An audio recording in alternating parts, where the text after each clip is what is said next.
Por que a China está cavando um buraco de 11 quilômetros de profundidade? Não, você não ouviu errado. Os chineses começaram a cavar, já começaram, tá? A cavar um buraco de 11 quilômetros de profundidade. Isso é extremamente ambicioso, extremamente caro e é um grande desafio científico e tecnológico. Mas o que a gente vai discutir aqui hoje é justamente por quê. Por que eles estão fazendo isso? Que tipo de vantagem a gente pode obter ao cavar tão fundo assim na Terra? Pode parecer uma coisa simples, mas tem muitas camadas envolvidas nisso. A parte econômica, a parte científica e uma demonstração de poderio tecnológico mundial. Então bora lá entender essa história.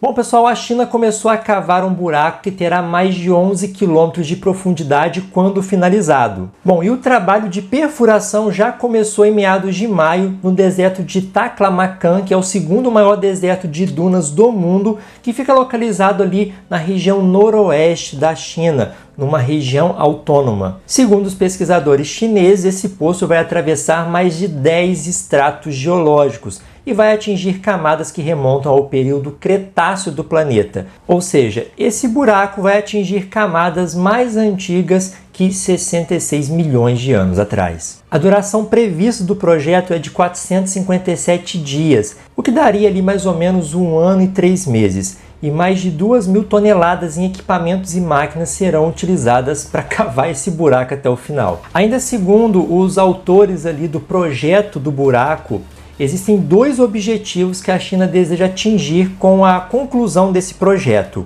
Um é científico e o outro é econômico. Bom, a primeira coisa que a gente precisa entender é que cavar um buraco desse tamanho é um projeto realmente muito ambicioso. Esse será o maior projeto de escavação da China e será a primeira vez que ela rompe essa barreira dos 10 quilômetros de perfuração da crosta. Mas vale destacar que esse buraco da China não vai ser o maior buraco já feito pelo ser humano, porque o recorde ainda vai se manter com a antiga União Soviética, atualmente Rússia, na Península de Kola, onde na ocasião ela finalizou um buraco em 1989 de 12,2 quilômetros. Na época eles demoraram praticamente 2 décadas para concluir esse empreendimento e a China quer fazer isso em 1 ano e 3 meses. Bom, esse anúncio do super buraco chinês, ele chega num momento em que a China tenta demonstrar ao mundo o seu poderio tecnológico, científico e econômico, tá?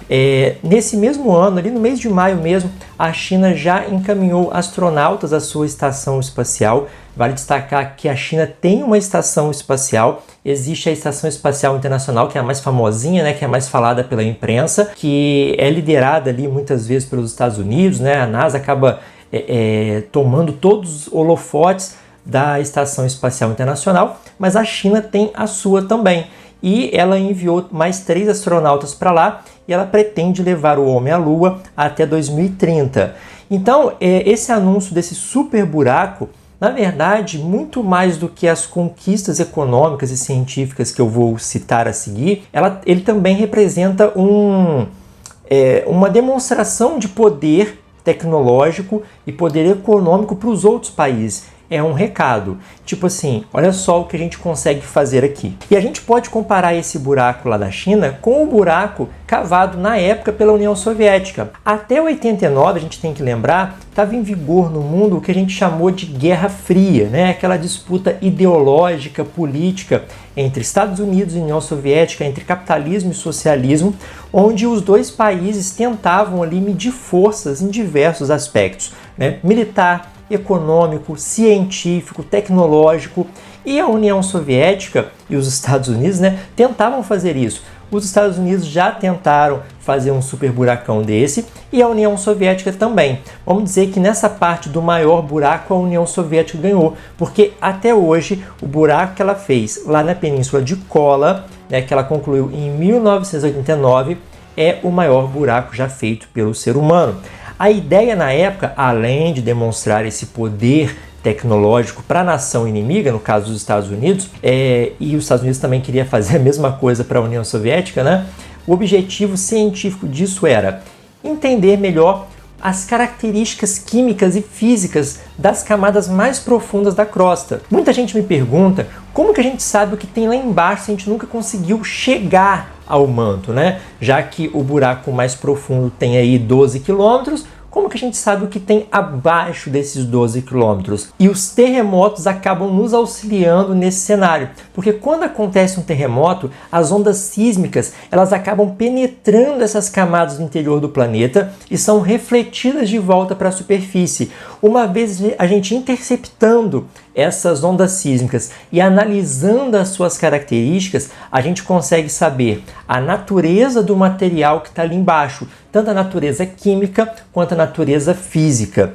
Obviamente, quando você coleta uma amostra mesmo de rochas que estão ali a 8, 9, 10 km de profundidade, você tem muito mais dados. Porém, apenas com essa tomografia do planeta a gente já consegue saber o que tem lá embaixo sem precisar furar. Eu sempre gosto de fazer uma analogia com um raio-x ou uma tomografia no ser humano. Você não precisa ficar abrindo o ser humano para descobrir o que está de errado ali em algum órgão interno. Você tira uma radiografia, você tira uma tomografia, você faz uma ressonância magnética, enfim, você investiga indiretamente. E com o planeta dá para fazer a mesma coisa, só que quando você faz um buraco ali mesmo, você realmente consegue a amostra da rocha e você tem muito mais dados. Então, cientificamente é mais detalhado, só que é um empreendimento muito caro. Então você precisa de uma grana ferrada para conseguir ali equipamento, trabalhadores que possam ali se empenhar em desenvolver esse buraco. Além de, claro, conseguir uma tecnologia que consiga furar tão fundo assim. Então o primeiro desafio é um dinheiro. A gente sabe que a gente vive num mundo capitalista e geralmente quem tem muito dinheiro para fazer um tipo de empreendimento desse, né, ou é uma grande empresa que ela vai investir o dinheiro esperando receber algo em troca. Então, se ali, por exemplo, tiver algum tipo de minério, que é o que a gente vai discutir daqui a pouco, que ela possa utilizar comercialmente, então esse investimento do buracão vai ter um retorno, porque ela vai vender o que ela conseguir minerar ali depois, né? Poxa, descobri um mineral aqui, um minério, então eu vou conseguir minerar isso e vender. Beleza. Ou então o próprio governo, né? Que vai ter o dinheiro ali através dos impostos, e esse dinheiro não necessariamente precisa ali ser revertido em lucro. Então, às vezes, ele pode ser revertido em conhecimento científico mesmo, tá? Porque muitas vezes o conhecimento científico ele não vai gerar um lucro imediato. Por exemplo, quando os cientistas ficam investigando os vulcões, a ideia da investigação é justamente entender o comportamento dos vulcões para tentar prever com maior exatidão quando vai acontecer uma erupção para que se evitem mortes e destruições no futuro, né? Então você não tem ali um lucro, um equipamento, uma tecnologia que surja, né, com esse tipo de pesquisa, mas é um dinheiro que você tem que investir nessa pesquisa justamente para reverter em frutos aí de proteção para a humanidade. Então entender o que tem ali na crosta é importante tanto do ponto de vista econômico quanto do ponto de vista científico. Só que existem desafios tecnológicos para isso. Furar a crosta não é tão fácil assim. Vamos lembrar que a Terra ela é dividida basicamente, né, entre crosta, manto e núcleo. Núcleo é a camada mais interna da Terra, depois ali entre a crosta e o núcleo nós temos o manto, e a crosta é essa casquinha, essa parte mais fina que envolve a Terra. É a parte superficial do planeta e mais na superfície onde nós vivemos mesmo. E essa crosta, ela, apesar de ser fina em comparação com o próprio planeta, ela é muito espessa. Para vocês terem ideia, a crosta ela pode ser dividida em duas partes, a continental e a oceânica. A oceânica é a mais fininha, tem cerca de 7 km de espessura, em média.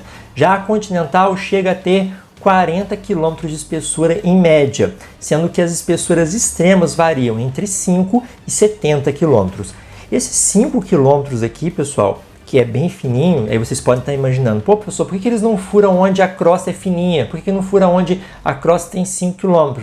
Porque essa espessura extrema geralmente está nas regiões de fossas oceânicas, ou seja, onde o mar ali atinge 9, 10, 11 quilômetros de profundidade. Então você teria que vencer 10 quilômetros de água e mais 5 quilômetros de crosta para conseguir chegar no manto. Ou seja, impossível. A gente já viu o caso submarino aí que é meio complicado de você chegar ali embaixo, né? Já na parte continental, que é onde é mais fácil lidar, né? Você trabalha com máquinas aqui no seco, não está lidando com o oceano, que é muito profundo, você já tem uma espessura bem maior. Como eu falei, 40 quilômetros em média. Tá? Então, se a gente está falando aqui de 40 km em média, é na região aqui de planalto mais baixo, né? De uma planície pode ser um pouquinho mais fininha, 30 km, 20 km, mas ainda está bem longe dos 11 que a China quer fazer ou dos 12 que a União Soviética fez.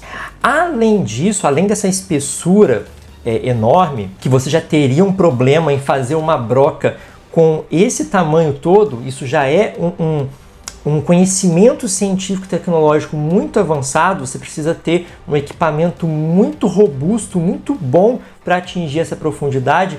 Você ainda tem o problema da temperatura.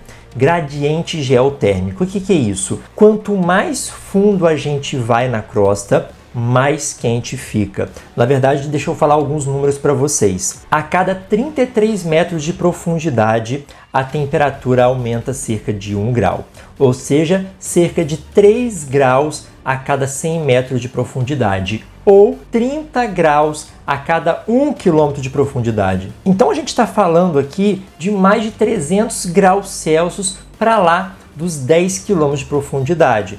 Poxa, a água entra em ebulição a 100 graus. E quem mexe com algum equipamento de corte ou de perfuração sabe que quando a gente tem um equipamento de rotação, né, que corta alguma coisa, que fura alguma coisa, refrigerar a ponta desse equipamento, refrigerar o próprio equipamento é muito importante. Então, se você está lidando com um equipamento furando a uma temperatura ali de 300 graus do ambiente, fora a energia que vai ser produzida pela própria rotação da broca, é extremamente complicado, gente. Bom, mas se a China conseguir ter a tecnologia para isso, ela vai conseguir chegar lá embaixo, assim como a União Soviética chegou lá na década de 80. Mas qual seria a vantagem econômica da China furar esse buraco?